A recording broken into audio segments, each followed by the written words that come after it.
All right, good morning and welcome to our channel Prince's Seat. Today is the 6th of September 2025, and I really want to delve into a very vital topic this morning, the one that has to do with majority of us right on this platform, or those who actually are into this particular organ of 100 billion per person, and the reality behind the pioneer registration scheme. Now, first, I want to congratulate all the pioneer registrants who took the bold step of signing up for this project. Yesterday, I did a little video on this after Elder Val spoke, but I think it's most important for us to delve more holistically into this so that we can get all the paraphernalia that we need to harvest concerning our expectations towards this course.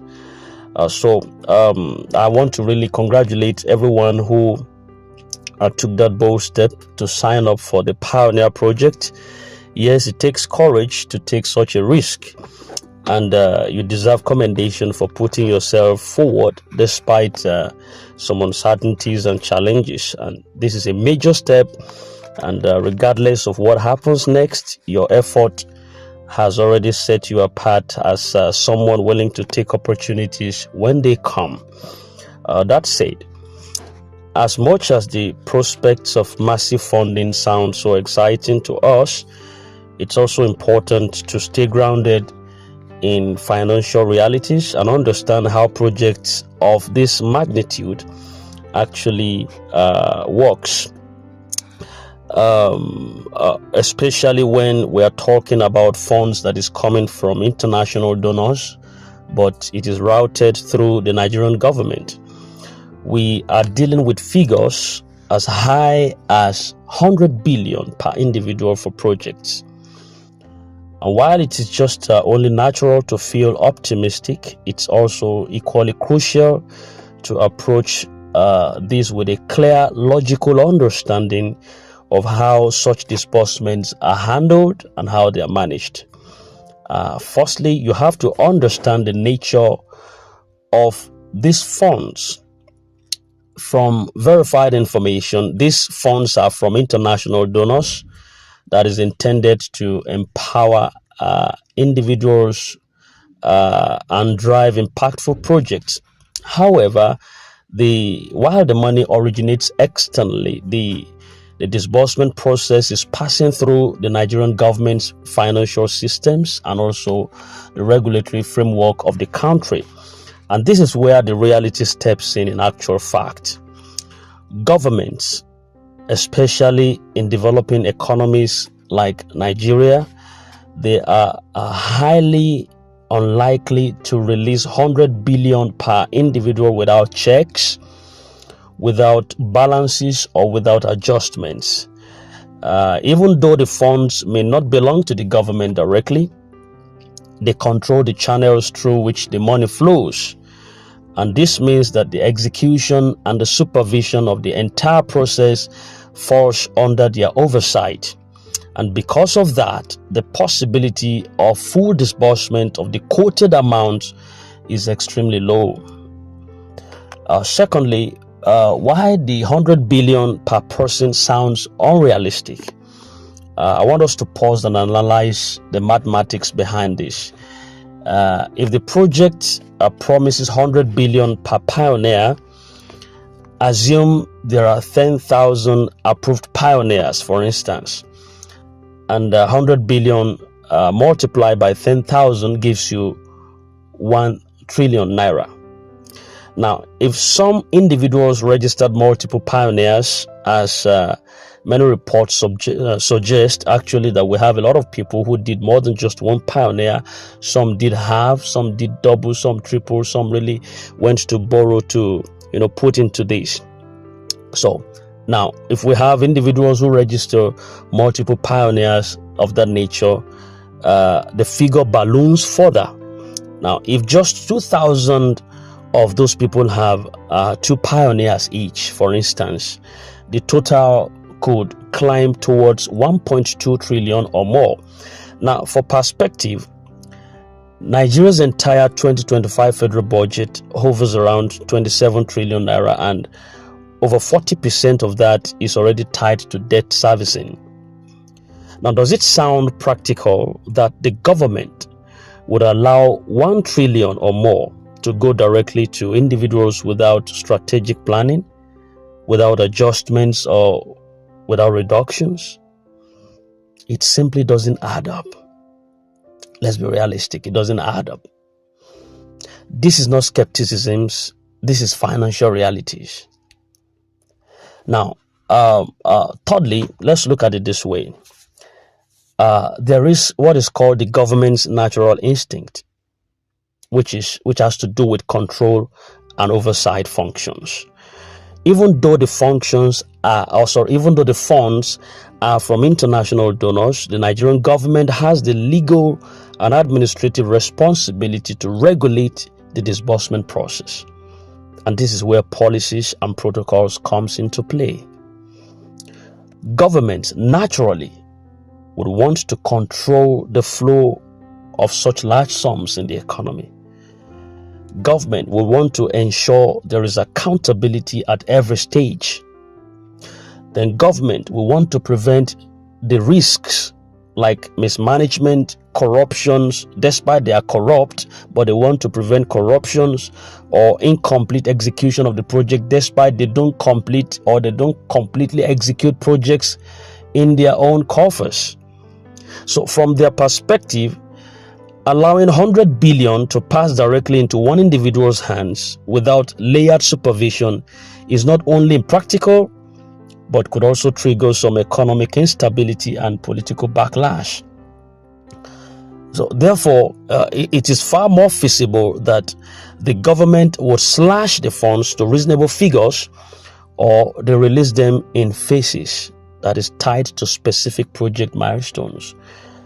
Now, why slashing the fund is almost certain? Don't crucify me.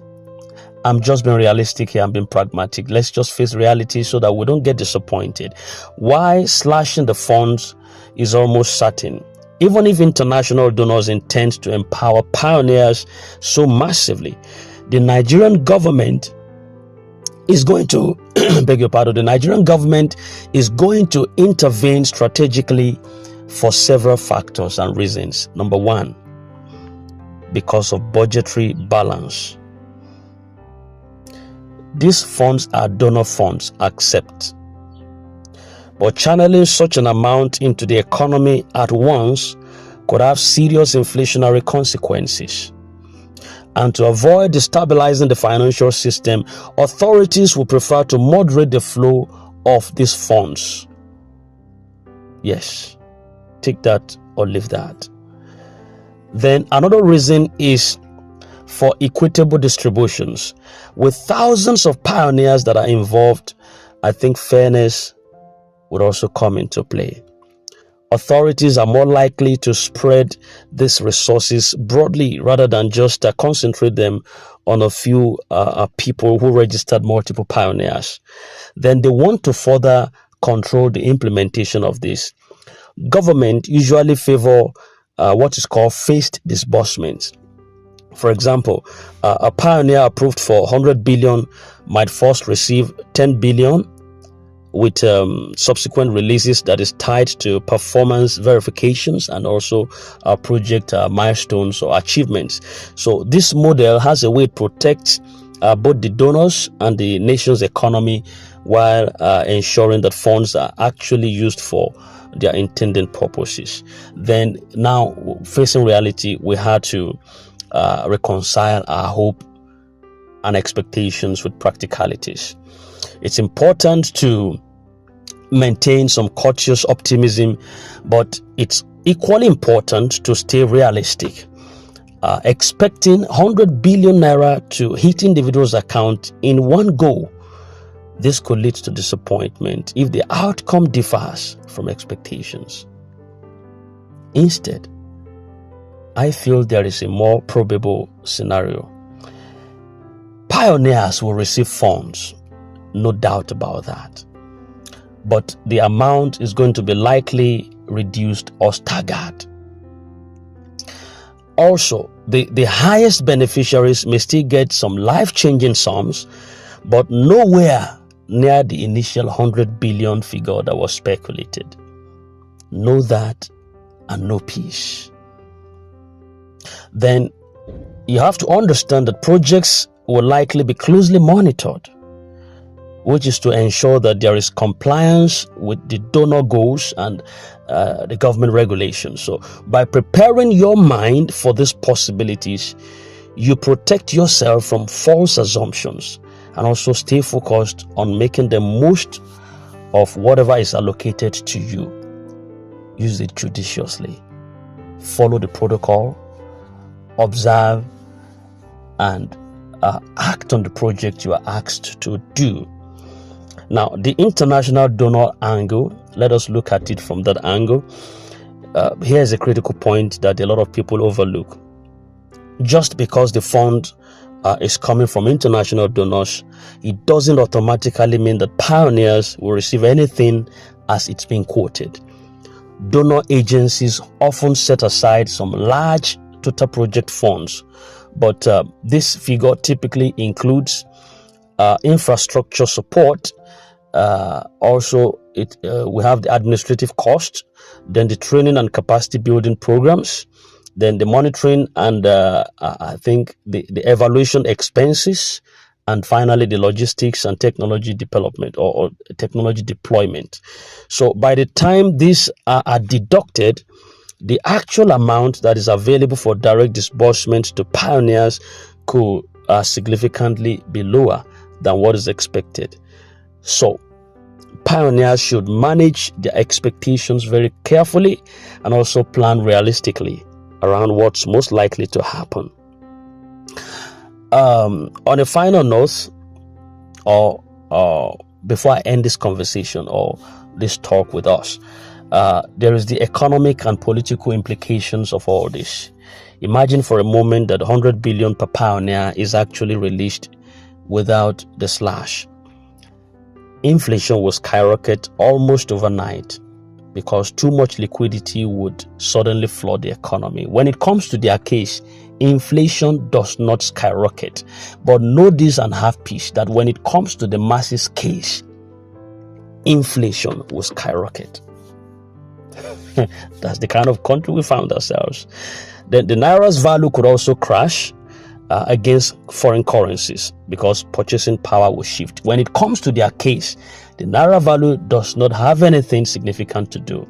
It doesn't crash. But when it comes to masses, know this and no peace. Then definitely you should know that there will be public outrage. It would erupt from citizens that are excluded from this program. Potentially they are going to cause some political unrest, knowing that it's not all Nigerians that are inside this. It's not all Nigerians. So people who couldn't participate, they will fuel political unrest.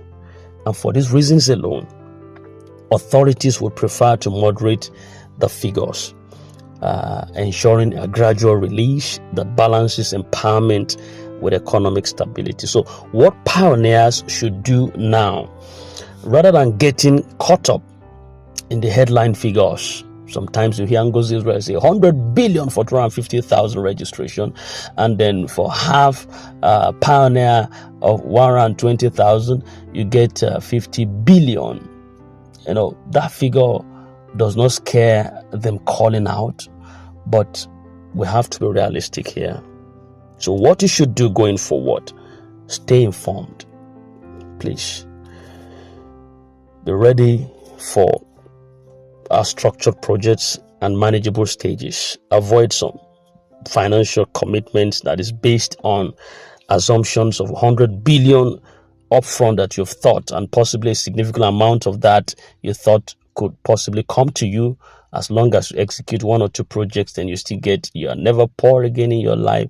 You use part of the project money to dance to your family, your tunes, your request and all that. So, but please avoid some financial commitments that, based on this humongous amount that has been quoted. And by staying proactive and grounded, I think pioneers would position themselves to benefit fully from this opportunity, regardless of adjustments to the original figure. So I celebrate your courage. This is my word to the pioneer registrants. I celebrate your courage. It's worth repeating. Whether the final figures are 100 billion naira or 10 billion or whatever, every pioneer who registered deserves commendation. You've demonstrated vision. You've demonstrated courage. You've demonstrated readiness to take advantage of opportunities that a lot of people ignored. And this journey has already placed you ahead of millions who didn't believe or didn't take action. And whatever comes next, your decision to step forward will continue to set you apart. Conclusively, while the idea of 100 billion per pioneer is very much inspiring, it is also essential to approach the coming disbursement with a balanced perspective. Yes, the funds are real. Don't let anybody deceive you that there is nothing like pioneer or nothing like pioneer registrations. They are real. The funds are real. Yes, pioneers would benefit people. But no, it is highly unlikely that the full 100 billion will be released directly to individuals in one go. So given that the funds are routed through the Nigerian government, policy controls would almost certainly come into play. Expect possible reductions, phased releases, and some very strict and stringent oversight from the government. So by aligning your expectations with these financial feasibilities, every pioneer registrant can prepare better, they can plan smarter, and they can take full advantage of whatever support is ultimately provided. Once again, congratulations to everyone who registered in the Pioneer. The journey is still ongoing, and while the path ahead may include adjustments, the opportunities remain massive for those who are prepared. And I don't think I will say further than that. Congratulations once again to every Pioneer registrants. Your path is different. Have a nice day. Don't forget, all right, before we end this, in case you're new, do subscribe and hit the bell so you don't miss out on vital updates. When we drop one, you certainly have one. Have a nice day.